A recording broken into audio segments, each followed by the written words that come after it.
Hello friends, स्वागत है आप सभी का CBBCal आर्ट्स क्लासेस में। आज के इस वीडियो में दोस्तों भूगोल के कुछ मोस्ट इम्पॉर्टेंट क्वेश्चन कवर करने वाले हैं। 100% गारंटी दोस्तों आपको देते हैं कि याद भी करवा देंगे। एक ही वीडियो में आपको जितना पढ़ाएंगे वो सब याद भी करवाएंगे। कैसे पढ़ते हैं, याद कैसे होगा, सब कुछ तरीका बताएंगे। आने वाले जो बोर्ड का पेपर जो समय हो जाएगा करीब और आ जाएगा, तो आपको ये भी बताएंगे कि आप भूगोल में 70 में 70 नंबर कैसे ला सकते हैं, क्या तरीका होता है आंसर सही तरीका लिखने का। बोर्ड में जो टॉपर होते हैं वो आंसर कैसे लिखते हैं, पूरा सब कुछ बेहतरीन तरीके से आपको बताएंगे। आज के इस वीडियो में सबसे पहले मोस्ट इंपॉर्टेंट क्वेश्चन कवर करते हैं। चलिए शुरुआत करते हैं आज का ये बेहतरीन वीडियो।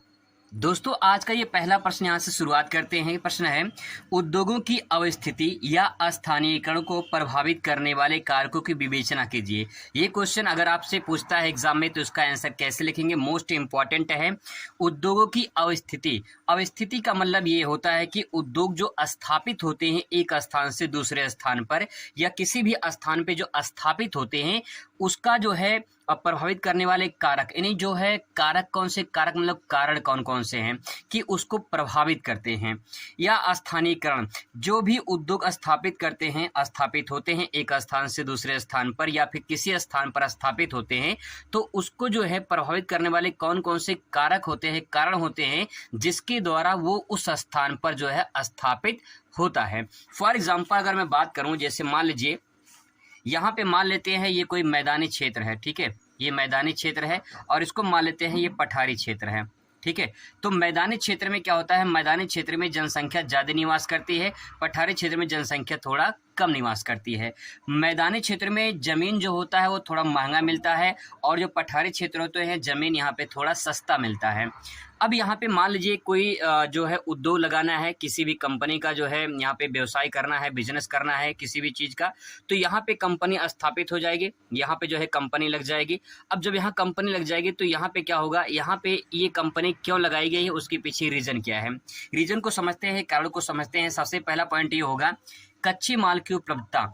जिस क्षेत्र में कच्चे माल आसानी से मिल जाते हैं, जैसे मान लो आपको कपड़ा बनाना है, ठीक है, मान लो जो आपको जो है कपड़े की कोई फैक्ट्री खोलनी है, तो कपड़ा फैक्ट्री खोलने के लिए आपके पास क्या होना चाहिए, कपास होना चाहिए, ठीक है। कपास का जो है कच्चा माल हो जाएगा। तो यहाँ पे जो कच्चे माल की उपलब्धता यही है कि अगर आपको कपड़ा की फैक्ट्री बनानी है, ठीक है, तो आपको कपास यानी कच्चा माल जो है आपके पास होना चाहिए, आसानी से ये मिल जाए। अगर आपको मान लीजिए आप इंडिया में जो है कंपनी खोल रहे हैं कपड़ा का और कपास आपको लाना है जो है मान लो चाइना से लाना है, तो कहीं न कहीं ये बहुत बड़ा जो है रिस्की हो जाएगा, बहुत ज़्यादा महंगा हो जाएगा।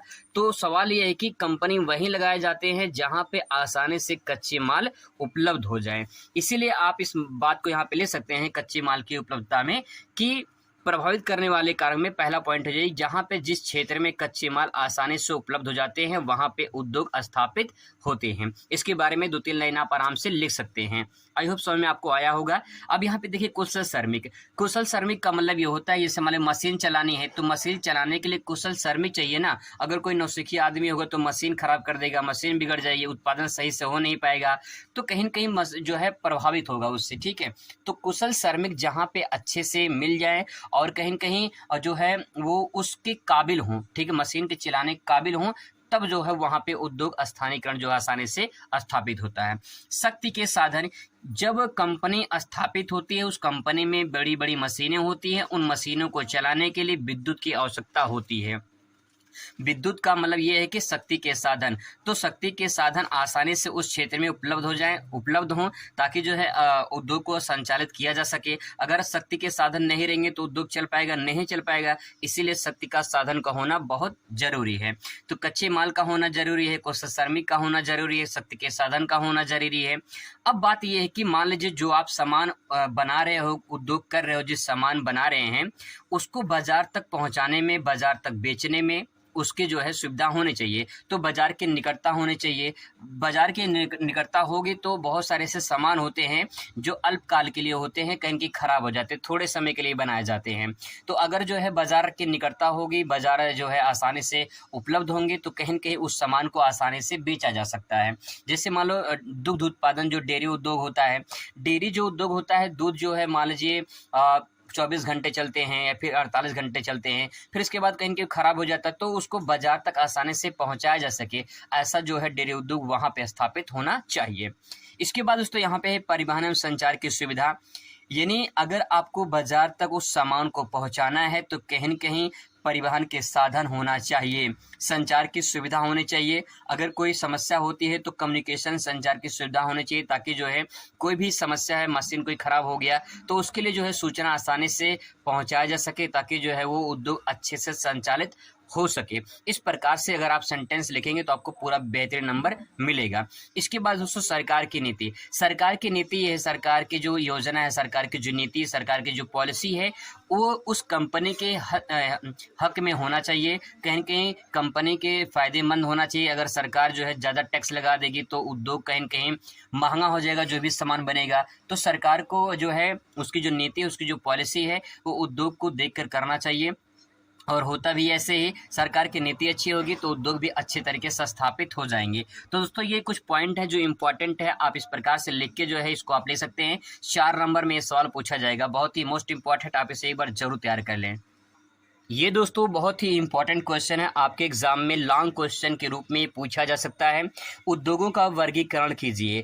तो यहाँ पे मैंने डायग्राम के रूप में यहाँ पे सजा रखा है, अब आपको इसे अच्छे तरीके से समझने की कोशिश करना है। उद्योगों का वर्गीकरण आपसे जब पूछा जाएगा तो आप इसे जो है आकार के आधार पे, कच्चे माल के आधार पे, उत्पाद के आधार पे और स्वामित्व के आधार पे 4 भागों में इसे आप बांटेंगे और इस प्रकार से डायग्राम बनाएंगे तो पूरा मैथ की तरह नंबर मिलेगा। आकार के आधार पे, कच्चे माल के, उत्पाद के और स्वामित्व के आधार पे। आकार के आधार पे इसे 2 भागों में बांटा गया है, कुटीर उद्योग, छोटे पैमाने के उद्योग, बड़े पैमाने के उद्योग। कुटीर उद्योग वो होते हैं जो हाथ से घर के सदस्यों के द्वारा किया जाता है, और छोटे पैमाने के उद्योग वो होते हैं जो छोटी छोटी कंपनियां होती है, छोटे छोटे वस्तुओं का निर्माण करती हैं।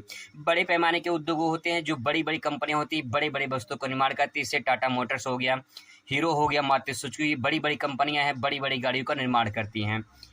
कच्चे माल के आधार पे देखा जाए तो कृषि, खनन, रसायन, वन, पशु, ये सब जो है कच्चे माल पे आधारित होते हैं। जो विभिन्न प्रकार की कृषि होती है, उन कृषि जो होती है वो कच्चे माल पर आधारित होते हैं। जैसे मान लो गेहूं का उत्पादन हुआ तो गेहूं क्या है, कच्चा माल है, फिर गेहूं से जो है आटा बनेगा, फिर उससे रोटी बनेगा, तो दूसरे क्रिया में चला जाएगा। लेकिन कृषि में जो मिल रहा है वो कच्चे माल के आधार पर ही तैयार होता है।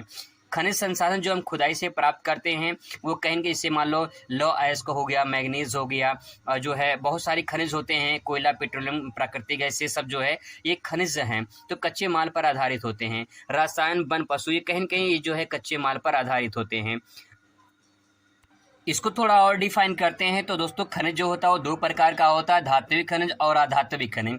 धात्विक खनिज वो होते हैं इसमें धातु के तत्व पाए जाते हैं, धातु की मात्रा पाई जाती है, उसे धात्विक खनिज कहा जाता है। अधात्विक खनिज वो खनिज होते हैं इसमें अधातु की मात्रा नहीं पाई जाती है। आपको एक ट्रिक बता दें तो जिस शब्द के आगे छोटा आ लग जाए तो समझ जाइए वहाँ पे नकारात्मक शब्द छुपा हुआ है। जैसे अगर मैं एक शब्द आपके सामने यहाँ पे लिख दूँ, जैसे मान लो एक शब्द मैं लिखूँ यहाँ पे सफल, आप सफल हो जाइए, मैं ये दुआ करता हूँ।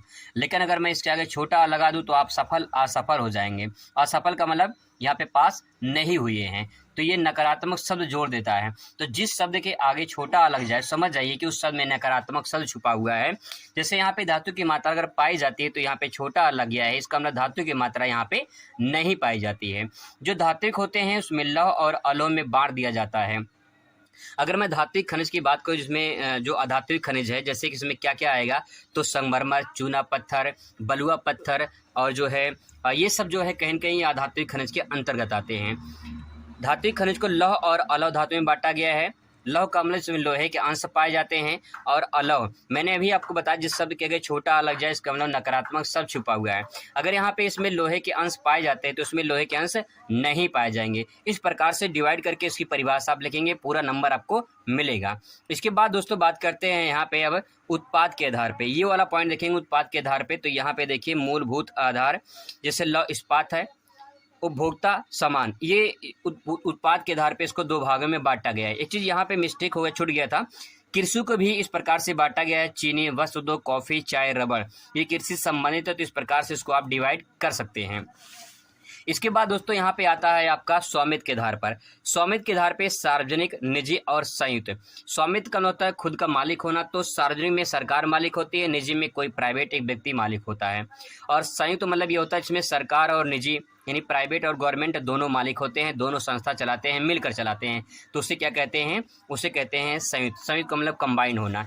इस प्रकार से दोस्तों आप उद्योग का वर्गीकरण जो है आप अच्छे से समझ सकते हैं। इसके बाद जो सबसे ज़्यादा मोस्ट इम्पॉर्टेंट सवाल पूछा जाता है वो आपका यहाँ पे जो है आप देख सकते हैं यहाँ पे, लौह इस्पात उद्योग से आप क्या समझते हैं? लौह इस्पात के विश्व वितरण की व्याख्या कीजिए, अथवा लौह इस्पात उद्योग के विस्तृत विवरण दीजिए, अथवा लौह इस्पात उद्योग के स्थानीयकरण को कारण बताइए और विश्व वितरण की व्याख्या कीजिए। ये 3 टाइप से सवाल दोस्तों पूछा गया, बहुत ही मोस्ट इम्पॉर्टेंट है, आपके एग्जाम में देखने को मिल सकता है ये प्रश्न। इतना इम्पोर्टेंट कि हर साल रिपीट होता है। लौह इस्पात उद्योग से क्या समझते हैं, लौह इस्पात उद्योग विश्व वितरण की व्याख्या कीजिए। तो चलिए शुरुआत करते हैं, समझने की कोशिश करते हैं इस प्रश्न का उत्तर। पहले आप हिंट डालेंगे लौह अयस्क, इसके बारे में 2 लाइन लिखेंगे। क्या लिखेंगे? लौह इस्पात उद्योग एक आधारभूत उद्योग है। आधारभूत का मतलब ये होता है कि जितने सारे लौह इस्पात से जितने सारे मशीन हैं, जितने सारे परिवहन के साधन हैं, जैसे ट्रक, बस, जितनी सारी गाड़ियां हैं, वो कहीं न कहीं लौह इस्पात से ही बनती हैं। तो इसीलिए आधार क्या है? लौह इस्पात। ठीक है, तो इसीलिए लौह इस्पात उद्योग को एक आधारभूत उद्योग कहा जाता है, क्योंकि सारी मशीनें जो बनती हैं वो इसी से बनती हैं, इसीलिए इसे आधारभूत उद्योग कहा गया है। तो लौह इस्पात एक आधारभूत उद्योग है। इसके उत्पाद से ही अन्य उद्योगों की स्थापना होती है। जब ये उत्पादन होता है तब जाके अन्य उद्योगों की स्थापना होती है, इसीलिए इसे अन्य उद्योगों की जननी कहा जाता है। इसको हाईलाइट कर लेंगे, कोई ये पॉइंट इंपॉर्टेंट है कि किस संसाधन को या फिर किस जो है खनिज को अन्य उद्योगों की जननी कहा जाता है। तब आंसर होगा लौह इस्पात को या लौह अयस्क को जो है वो अन्य उद्योगों की जननी कहा जाता है। अब दोस्तों जो अगली लाइन है ये भी बहुत ही इंपॉर्टेंट है। आर्थिक विकास की सभी ताले लौह इस्पात उद्योग की चाबी से ही खुलते हैं। कोटेशन है, हाईलाइट कर लीजिए, बहुत ही इंपॉर्टेंट है। कहा कि जो आर्थिक विकास है उसके जो ताले होते हैं, जितने आर्थिक विकास, जितने सब अर्थव्यवस्था तय होते हैं आर्थिक विकास के, वो कहीं न कहीं लौह इस्पात की जो उसके ताले हैं वो लौह इस्पात की चाबी, यानी लौह इस्पात को एक चाबी माना गया है, और जो आर्थिक विकास है उसको ताला मांगा गया है। ताला तभी खुलेगा जब चाबी होगी। तो चाबी कौन है? लौह इस्पात। इसका मतलब क्या है? जब लौह इस्पात रहेगा तभी जो है आर्थिक विकास हो पाएगा, यही सेंटेंस कहना चाह रहा है। इसके बाद दोस्तों यहाँ पे देखिए लिखा है कि लिख सकते हैं लौह अयस्क बनाने के लिए चारकोल, चूना पत्थर, कोयला, मैग्नीज आदि को मिलाकर धमन भट्ठी में पिघलाया जाता है। इसके बाद उसमें मैग्नीज मिलाकर लौह इस्पात बनाया जाता है। ये भी इम्पोर्टेंट पॉइंट है कि जो है मैग्नीज जो है किस में मिलाया जाता है, तो लौह इस्पात जो बनाने के मैग्नीज का इस्तेमाल किया जाता है, तभी जो है मैग्नीज मिलाकर जो है लौह इस्पात बनता है। आगे दोस्तों इसके बाद हेडिंग डालेंगे यहाँ पे कि लौह इस्पात उद्योग के विकास के कारक कौन कौन से हैं। कारक मतलब मैं बता चुका हूँ, कारण होता है। लौह उद्योग कहाँ पे स्थापित होते हैं, तो यहाँ पे देखिए जो पॉइंट मैंने आपको अभी बताया था उद्योग को स्थानीयकरण वाले, वही पॉइंट आप यहाँ पे लिखेंगे। लौह इस्पात उद्योग कहाँ पे स्थापित होगा? जहाँ पे कच्चे माल आसानी से मिल जाए वहाँ पर स्थापित होगा।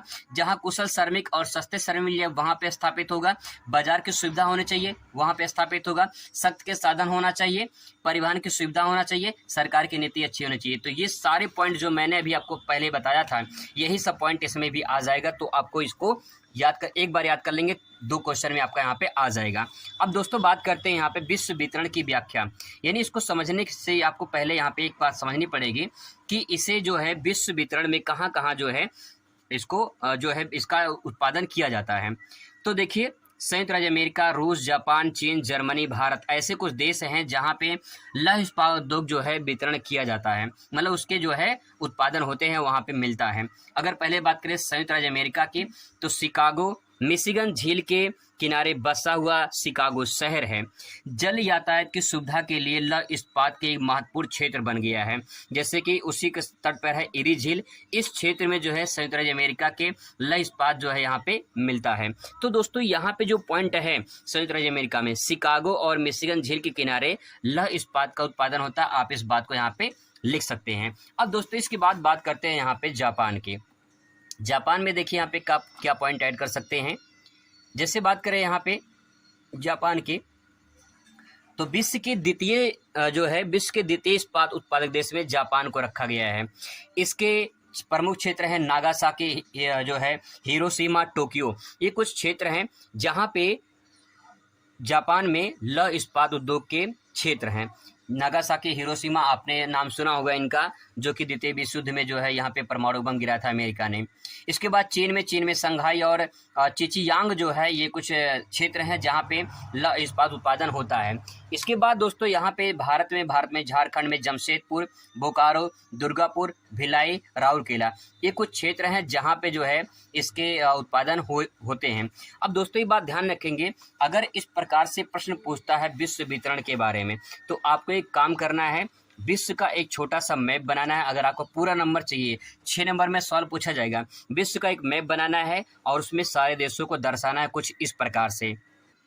इस प्रकार से दोस्तों आप एक जो है संसार का मैप बना लेंगे और जो है यहीं पे आपको भरना हो। जैसे यहाँ पे देखिए क्या है, संयुक्त राज्य अमेरिका, यानी यहाँ पे क्या है, यूएसए है। ठीक है, यहाँ पे यूएसए भर देना है।